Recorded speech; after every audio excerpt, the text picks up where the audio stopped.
Hello, everyone. This is Coach Colleen of Teen Testing Families, and today we are talking about teens, your teen that has no friends. Now, sometimes this can be very alarming, especially to extroverts, because for extroverts, friends are everything. It's how you recharge, you get your energy that way, and you can't imagine not having any friends. But if your teen has no friends, it's most likely that they are an introvert. Now, I usually think of teen as having no friends as being a girl, but there are boys too that are introverted and just don't need many friends. Now, the best thing to do is to talk to your teen.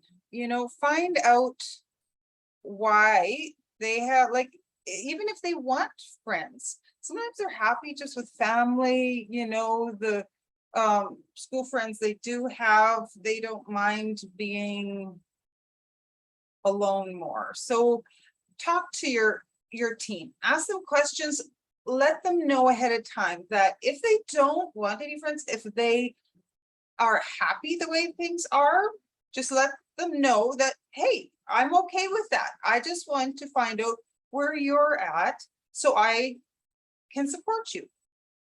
Because sometimes with teens, especially introverts, it can be motivated by fear. They're just very shy, and it's intimidating to think of making friends. So the best thing for those types of people is group settings. But when you're asking them questions, do you want friends? If they say, yes, I want friends, then what keeps them from having friends? Is it because they are shy? Or is there actually that there's no really good people around? The kids at school are either in cliques, and maybe they just moved to that school. They can't find a good friend they even want to be a friend with, because everyone is into drugs, or they're snobs, or there's just nobody out there that they even want to be a friend with. So ask these questions, find out what the problem is. Or maybe they've tried already. There's a couple people that they've tried. Their introvert nature is not one to push themselves on others, and so they just leave it alone. If they answer no, they don't want any friends. Okay, are they happy with the ones they have? Have they been hurt? And that's a big one.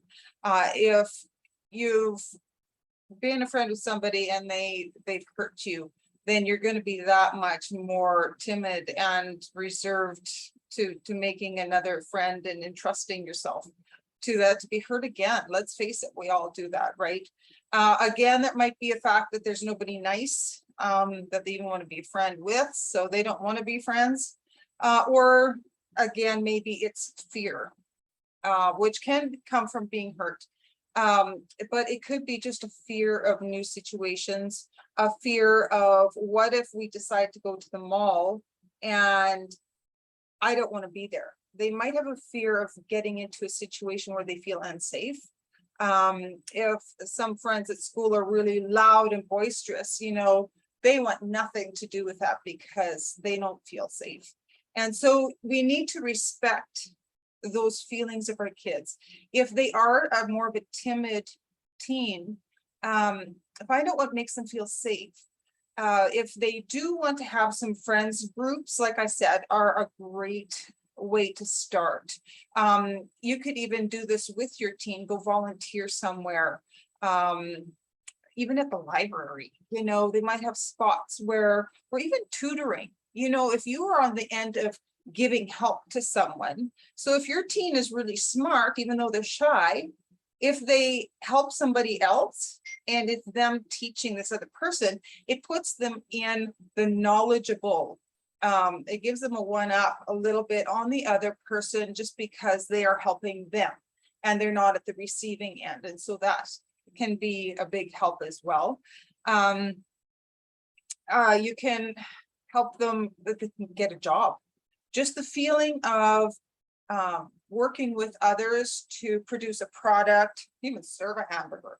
Okay, so many of us have started, our first jobs were McDonald's. And so, but just learning to work as a team, and there's a friendship or an acquaintance, like a relationship that does develop.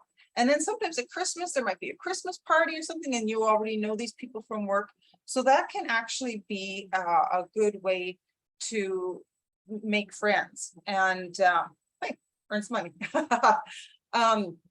If your teen is into sports, that really helps. There's a community there. The friends, it's even a swimming club, the other swimmers, you get chatting. They don't have to be chatty. They can just be there, and you just offer a odd comment here and there, and they might be invited to a birthday party or something through the sports, or make it a hobby, chess, a book club. I know book clubs tend to be more of an adult thing, but I think there might be something for kids too. But it's something to look into, something that they enjoy, that's not threatening. Parents, don't just drop them off. Go with them, especially the first few times. Let them know that, and just stand off to the side so that, and you're not even necessarily paying attention to them. Bring your phone, talk to some of the other parents or something. But just stay there so that the teen feels that they have an escape, that if all of a sudden they're feeling anxious, that you're there and you'll take them home if necessary. You can make up an excuse. It's like, okay, we got to go. You don't even have to say why. It's just like, you can say, have a secret code, that if your teen is feeling anxious, they rub their nose or pull on their ear, they make whole movies out of this stuff, right? So find a code that your teen, if she or he does something, that that's the code, it's time to go. And it's just like, hey, sorry, we have to go. There's, something's come up and I need to leave, we need to go. And so then just whisk your teen off out of there. If it's a volunteer situation, sometimes they want a time commitment, but if it's just a book club or something, they could probably just go. So the important thing is to let your teen know that they're safe, that there is an escape route. Youth groups is another idea for your teen to get involved. I've heard people say, oh, at youth groups, there's cliques and there's snobs. You know what? People are people. You're going to find that everywhere. If you don't like one youth group, maybe your church has, some cliques and stuff in that youth group. Don't go to a different youth group in town. You don't have to go to specifically one. Other churches, they take kids that don't go to any churches, right? So find a group that works for you, that works for your teen. Again, you can volunteer. You can stand off to the side and just watch the first few times. And that way too, you get to know the name of some of the other teens in the youth group. And when your daughter or son is talking about so-and-so, you know who he's talking about. You also get to know some of the other parents. You get to know who's safe, right? So as your teen makes friends and wants to go over to so-and-so's house, you've met the parents. Obviously, a lot of parents, the youth group, it's like, yes, it's youth group. Drive the kids to youth group, leave them there for a couple hours, and you're like, date night, because you have no teens. And so some parents do just drop off their teens at youth group, but you would get to know some of the parents there because a lot of parents do volunteer or take a turn. And so eventually you will get to know more of the parents.